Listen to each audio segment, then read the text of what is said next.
कभी कभी कुछ प्यार अधूरे रह जाते हैं, लेकिन कुछ मौत के बाद भी खत्म नहीं होते। योजक चिन्ह योजक चिन्ह योजक चिन्ह।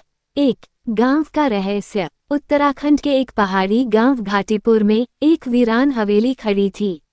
गांव के लोग उसे परछाई हवेली कहते थे। कहते हैं वहां हर अमावस की रात एक लड़की की चीख सुनाई देती थी और सुबह उस हवेली के पास किसी ना किसी जानवर की लाश मिलती थी, खून से लथपथ, आंखें फटी हुई। कोई उस हवेली के पास नहीं जाता था सिवाय एक के आरव। योजक चिन्ह योजक चिन्ह योजक चिन्ह। 2 आरव और हवेली। आरव एक 22 वर्षीय लेखक था जो देहरादून से गांव आया था शांति की तलाश में कहानियां लिखने के लिए। गांव के बुजुर्गों ने उसे हवेली के बारे में चेतावनी दी, पर आरव को अंधविश्वास पर यकीन नहीं था। उसने वही हवेली किराए पर ली अकेले। शुरुआत में सब सामान्य था, लेकिन तीसरी रात। योजक चिन्ह योजक चिन्ह योजक चिन्ह। 3 पहली मुलाकात। आधी रात को आरव की नींद खुली। एक सर्द हवा खिड़की से आई और मोमबत्ती बुझ गई। अंधेरे में उसे किसी की हल्की सी परछाई दिखी, एक लड़की, सफेद साड़ी में, लंबे बालों में। कौन हो तुम? उसने पूछा। वो बस मुस्कराई, एक कटी फटी मुस्कान। तुम मुझे देख सकते हो? उसकी आवाज जैसे सदियों पुरानी थी। हाँ, आरव ने कांपते हुए कहा। तो फिर तुम अब मेरे हो। योजक चिन्ह योजक चिन्ह योजक चिन्ह। 4 नयनतारा। अगली रात वो फिर आए। अब की बार वो ज्यादा साफ दिखी।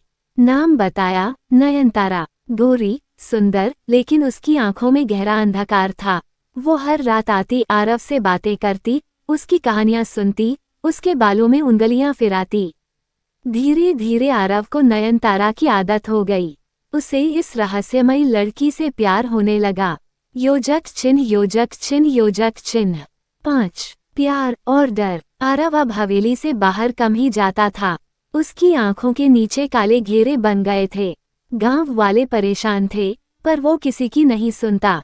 एक रात उसने नयनतारा से पूछा, तुम इंसान नहीं हो, है ना? वो मुस्कराई। प्यार में जानना जरूरी है क्या कि मैं जिंदा हूँ या नहीं? क्या तुम मुझसे प्यार करती हो? मैं सदियों से करती आ रही हूँ। मैं हर उस इंसान से प्यार करती हूँ जो मुझे देख सकता है।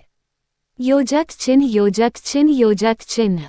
6 सच का खुलासा। गांव के एक बूढ़े पुजारी, पंडित हरिदास, ने आरव को बुलाया।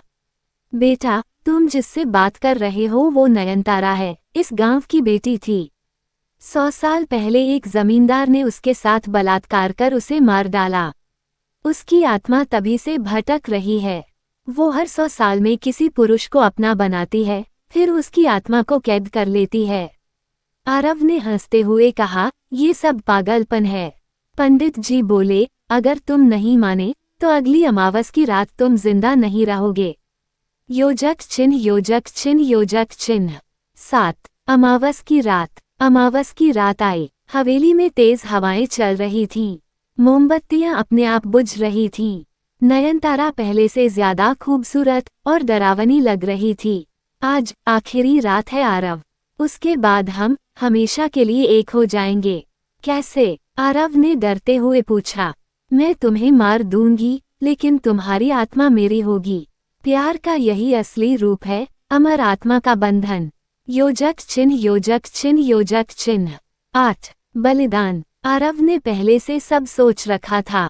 उसने वही चिट्ठी नयनतारा को दी जो वो अपनी आखिरी कहानी के रूप में लिख चुका था। मैं तुमसे प्यार करता हूँ, लेकिन अगर सच में प्यार है तो बंधन नहीं, आजादी दो।